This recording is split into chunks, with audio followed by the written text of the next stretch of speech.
Too many of you lay in bed at night like my dad did, staring at the ceiling, wondering what in God's name happens if your spouse gets cancer, or your child gets deadly ill, or something happens to you. What are you going to have? You get money to pay for those medical bills? Or you're going to have to sell the house or try to get a second mortgage on it. I get it. I get it. With the Inflation Reduction Act that I signed into law, we're taking on powerful interest to bring healthcare costs down so you can sleep better at night with more security. You know, we pay more for prescription drugs than any nation in the world. Let me say it again. We pay more for prescription drugs than any major nation on earth. For example, 1 in 10 Americans has diabetes. Many of you in this chamber do, and in the audience. But every day, millions need insulin to control their diabetes so they can literally stay alive. Insulin's been around for over 100 years. The guy who invented it didn't even patent it because he wanted it to be available for everyone. It cost the drug companies roughly $10 a vial to make that insulin. Packaging and all, you may get up to $13. But Big Pharma has been unfairly charging people hundreds of dollars, $400 to $500 a month, making record profits. Not anymore. Not anymore.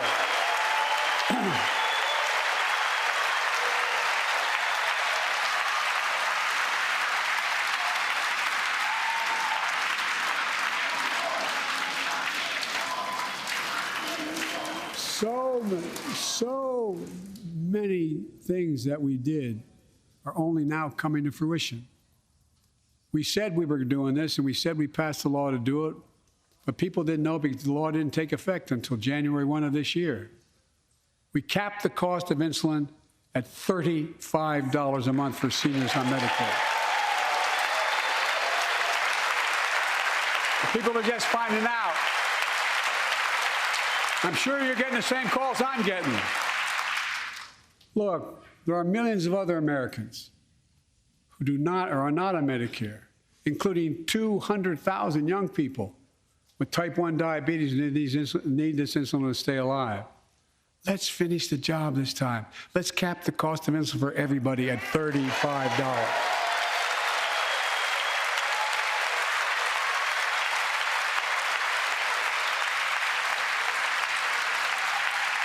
Folks, the Big Pharma is still going to do very well, I promise you all. I promise you they're going to do very well. This law also caps and won't even go into effect until 2025. Costs, out-of-pocket drug costs for seniors on Medicare at a maximum of $2,000 a year. You don't have to pay more than $2,000 a year, no matter how much your drug costs are. Because you know why? You all know it. Many of you, like many in my family, have cancer. You know the drugs can range from $10,000, $11,000, $14,000, $15,000 for the cancer drugs. If drug prices rise faster than inflation, drug companies are going to have to pay Medicare back the difference. We're finally giving Medicare the power to negotiate drug prices. Bringing down prescription drug costs doesn't just save seniors money, it cuts the federal deficit by billions of dollars, by hundreds of billions of dollars.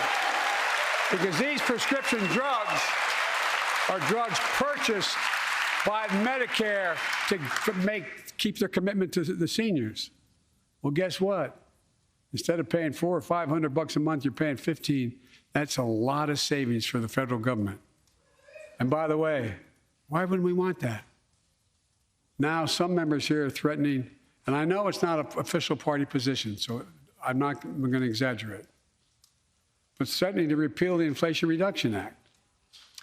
As my coach, that's okay, that's fair.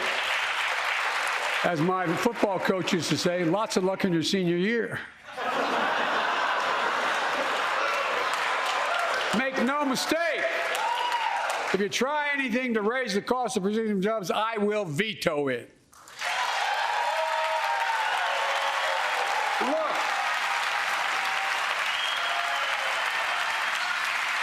pleased to say that more Americans have health insurance now than ever in history. A record 16 million people are enrolled in the Affordable Care Act. And thanks to the law I signed last year, saving millions are saving $800 a year on their premiums. And by the way, that law was written and the benefit expires in 2025. So my plea to some of you, at least in this audience, let's finish the job and make these savings permanent. Expand coverage of Medicaid.